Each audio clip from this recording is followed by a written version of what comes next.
میری دوستی کشور سے اس وجہ سے تھی کہ ہم ایک ہی محلے میں رہتے تھے اور اکٹھے اسکول جایا کرتے تھے۔ وہ ایک غریب گھر کی لڑکی تھی اور ہم خوشحال تھے، مگر بچپن طبقاتی فرق سے بالا تر ہوتا ہے۔ وقت گزرتا گیا اور ہم اسکول سے کالج میں آ گئے، لیکن ہماری دوستی پھر بھی قائم رہی۔ وہ اونچے خیالات رکھتی تھی، ہمیشہ ایسے خواب دیکھتی جو کبھی پورے نہیں ہو سکتے تھے، پھر بھی وہ خواب دیکھے جاتی۔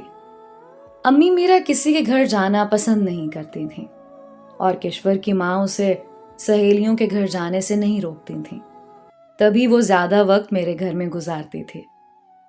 ایف اے کے بعد کشور نے کالج جانا بند کر دیا تھا، یہ اس کی مجبوری تھی۔ اس کے والدین کے پاس بیٹی کو تعلیم دلوانے کے لیے رقم نہیں تھی۔ مجھے اکیلے کالج جانے کی عادت نہیں تھی، لیکن اب اکیلی جاتی تھی۔ اس کے بغیر کالج میں دل نہیں لگتا تھا۔ کالج سے آنے کے بعد امی سے اجازت لے کر کشور کے گھر چلی جاتی۔ ماں مجھے منع نہ کرتی کیونکہ ان دنوں میری سہیلی بہت افسردہ رہا کرتی تھی۔ کالج چھوٹ گیا تھا اور اب اس کے والدین اس کی شادی کرنے کا سوچ رہے تھے، وہ بھی ایک ایسے لڑکے سے جو 8ویں پاس بھی نہ تھا اور نہ ہی خوبصورت تھا، جبکہ کشور کا خواب اعلیٰ تعلیم یافتہ اور خوبصورت نوجوان تھا، جیسا کہ ہر لڑکی کا خواب ہوتا ہے، اور اسے بھی یہ خواب دیکھنے کا حق تھا۔ جس لڑکے سے اس کے والد شادی کرنا چاہتے تھے وہ اس کی پھوپھی کا بیٹا تھا۔ ارسلان پست سوچ کا نکما سا لڑکا تھا۔ معاملہ یہ تھا کہ اس کی منگنی بہت چھوٹی عمر میں کشور سے کر دی گئی تھی، لیکن جب اس نے 8ویں میں اسکول کو خیر بات کہہ دیا تو کشور کی ماں سوچ میں پڑ گئی۔ اس نے نند سے کہا، تمہارا لڑکا کم از کم میٹرک تو کر لے، اس 7ویں پاس کو کون نوکری دے گا؟ جب ارسلان کو پتا چلا کہ مومانی نے ایسا کہا ہے تو اس نے خاندان بھر میں کہنا شروع کر دیا کہ ماموں سلیم نے کشور کی شادی مجھ سے نہ کی تو میں اس کی شادی کسی اور سے بھی نہ ہونے دوں گا، بلکہ اس کے اور اپنے گھروں کو آگ لگا دوں گا۔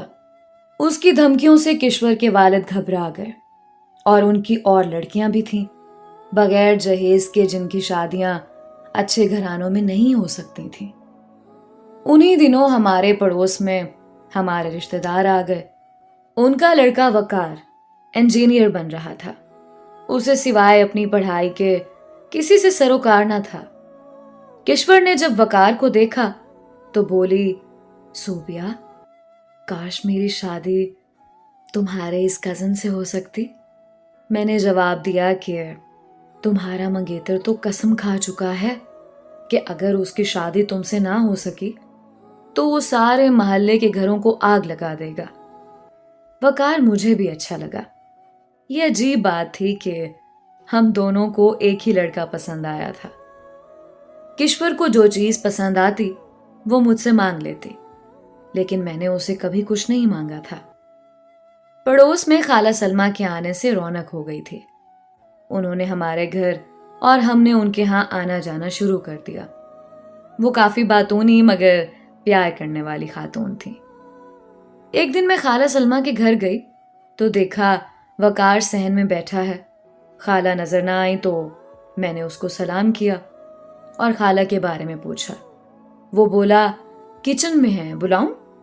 لیکن میں وقار کو دیکھ کر ایسی گھبرائی کہ اس کی بات کا جواب دیے بنا الٹے قدموں گھر لوٹ آئی۔ اسی شام میں کشور کے گھر گئی، اس کو بتایا کہ آج وقار صاحب کے درشن ہو گئے ہیں۔ وہ بولی، تم اکیلی کیوں گئی؟ ہم دونوں ساتھ جاتی تو کچھ بات بھی کرتے۔ اگلے روز وہ آئی اور میرے سر ہو گئی کہ چلو خالہ کے گھر چلتے ہیں۔ مجبوراً مجھے اس کے ساتھ خالہ کے گھر جانا پڑا۔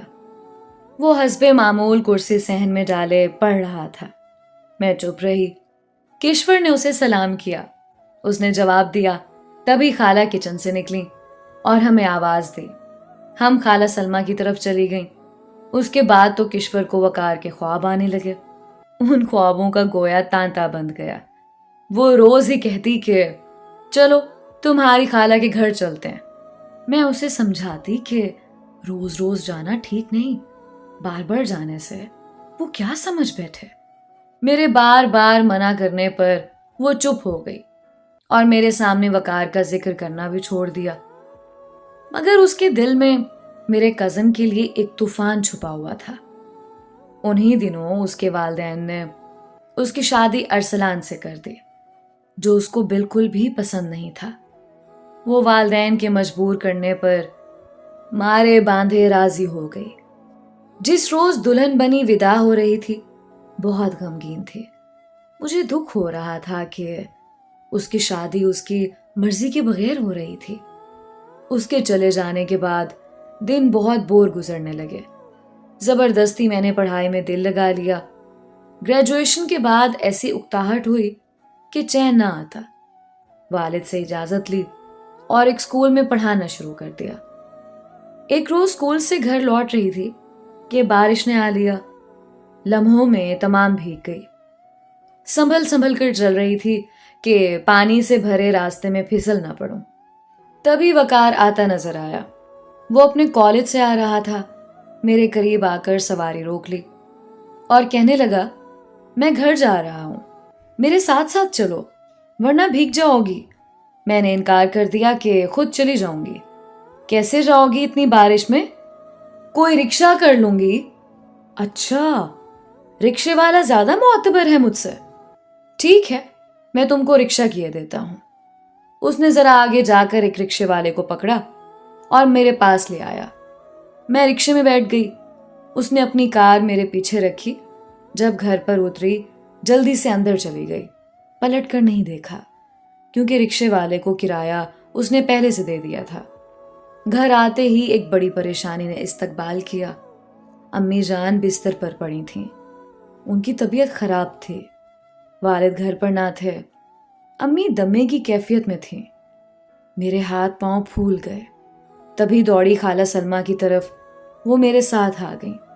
انہوں نے فوراً وقار کو بلایا اور امی کو کار میں ڈال کر ہسپتال لے گئے۔ وقار نے بھاگ دوڑ کی، بڑے ڈاکٹر صاحب کو لایا، کمرہ بھی مل گیا۔ امی کو آکسیجن لگا دی گئی، لیکن ان کی حالت سنبھلنے کی بجائے بگڑتی گئی۔ خدا کی مرضی میں کس کا دخل؟ ان کے بچنے کا کوئی امکان نظر نہیں آ رہا تھا۔ میں زور زور سے رونے لگی۔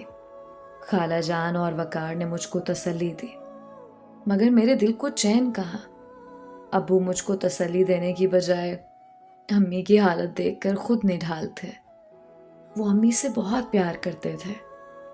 اماں کو آپریشن کے لیے تھیٹر لے گئے، مگر وہ جہان فانی سے ہی چلی گئیں۔ میری بھی جان نکل گئی۔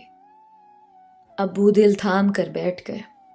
وہ شریک حیات کی موت کی خبر برداشت نہ کر سکے اور کرسی پر ہی اس جہان سے کوچ کر گئے۔ یہ سچ تھا۔ ایسی محبت اور ذہنی ہم آہنگی میاں بیوی کے درمیان کم ہی دیکھنے کو ملتی ہے۔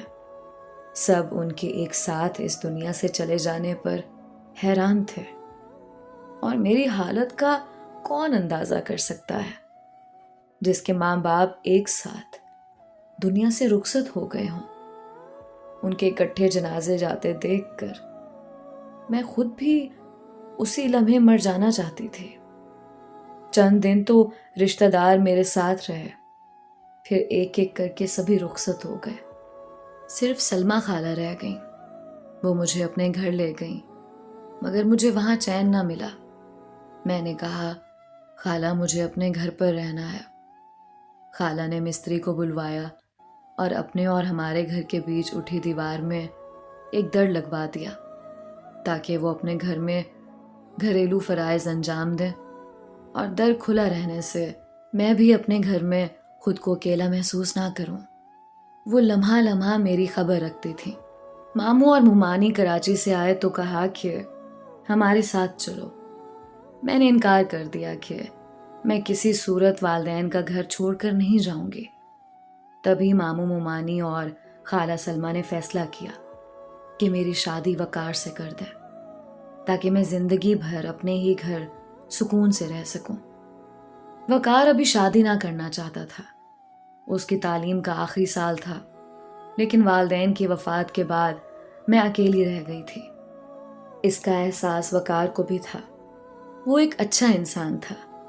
ایسا رشتہ تو کسی خوش نصیب کو ہی ملتا ہے۔ مجھے تو وہ پہلے سے ہی اچھا لگتا تھا۔ وقار نے مجھ سے شادی کی حامی بھر لی اور ہماری منگنی ہو گئی۔ شادی 1 سال بعد ہونا تھی۔ تاہم اب میں وقار کے سامنے زیادہ نہیں آتی تھی۔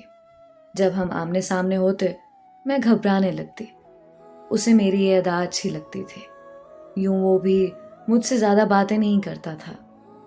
سبھی جاننے والے خوش تھے کہ مجھ یتیم کو ایک اچھا رشتہ مل گیا ہے۔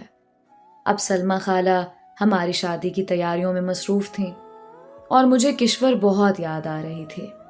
جب سے اس کی شادی ہوئی تھی وہ ملنے نہ آ سکی تھی۔